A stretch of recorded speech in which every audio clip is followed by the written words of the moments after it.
Quando Abraham Lincoln, o famoso presidente americano, tinha apenas 19 anos de idade, ele fez sua primeira viagem nos chamados flatboats, usados pelos fazendeiros da região para transportar carga, usando a correnteza do Mississippi. Era uma jangada muito simples, só podia ser usada quando o tempo estava bom. O rio era muito forte para transportar a correnteza acima, então a carga era levada rio abaixo, e depois eles tinham que voltar a pé para casa. Mas, nessa primeira viagem que ele fez, ele presenciou o futuro, vindo na direção contrária, contra a correnteza, um barco como nada do que ele já havia visto antes. Colunas de fumaça preta subiam, e o barulho do motor a vapor era algo assustador para alguém que nunca havia visto algo parecido antes.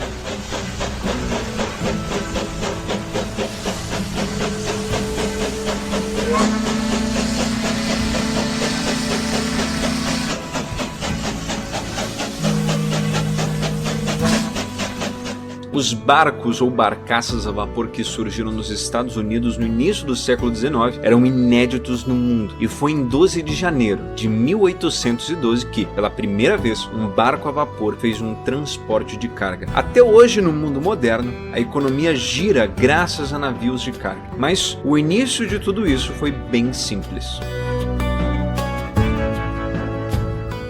O rio Mississippi é grande, são mais de 3.000 quilômetros de extensão, alimentado pela chuva de 31 estados e, pela sua posição geográfica, ele ajudou os Estados Unidos a se tornar o superpoder que é hoje, pois conecta as regiões de alta produção agrícola com o resto do país e do mundo. E desde que surgiu a necessidade de transportar a produção das fazendas rio abaixo, já se usavam soluções simples, como os anteriormente mencionados flatboats. Mas tudo mudou com uma nova invenção que vinha da Europa, o motor a vapor. Não demorou muito para que tentassem colocar essa força sobre as águas.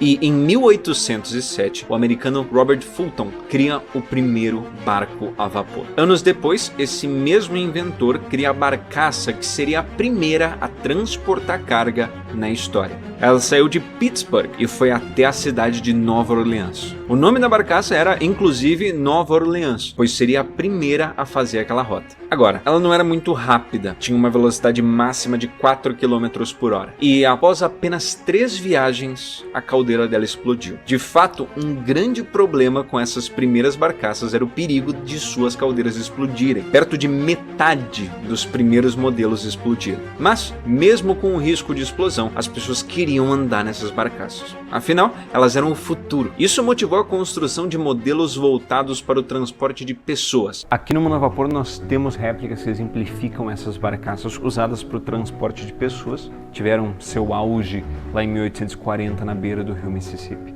Como esse modelo aqui, com uma fornalha, uma caldeira e 2 motores de um cilindro de fluxo alternado, ali os pistões movidos a vapor que moviam essas barcaças, seja correnteza acima ou correnteza abaixo. As passagens para embarcar variavam de acordo com a rota. Uma rota que ia correnteza acima podia custar o dobro do que uma rota indo correnteza abaixo, com os valores circulando entre 15 e 30 dólares na época. O que, ajustando para a inflação de hoje, vai de 300 a 600 dólares. Na cotação atual do dólar, são mais de 3 mil reais. Era caro, mas isso não impediu que as barcaças ficassem sempre lotadas. Em 1840, havia mais de 450 barcaças levando carga e passageiros pelo rio Mississippi. Claro, essas barcaças já não eram tão perigosas quanto as primeiras. As explosões eram destrutivas demais, e os fabricantes não demoraram para melhorar suas máquinas. Eventualmente, trens se mostraram uma alternativa melhor para o transporte de carga e pessoas, e o Mississippi perdeu suas barcaças. Mas, em 1970, mais de um século depois, no esforço de reconstrução de um pedaço da história da cidade, 2 barcaças a vapor foram reconstruídas. Aqui no Mundo a Vapor, as réplicas que remontam ao século XIX foram criadas pelos irmãos Urbani na década de 90. Hoje, é possível passear em uma dessas barcaças lá em Nova Orleans. Essas máquinas, assim como o jazz e o bairro francês, são um símbolo da cidade, uma parte fundamental da história. Assim, a história vive, pois tanto aqui na cidade de Canela, no Rio Grande do Sul, como lá no rio Mississippi, a bandeira de Nova Orleans flamula, enquanto o vapor move os pistões que um dia já foram o futuro.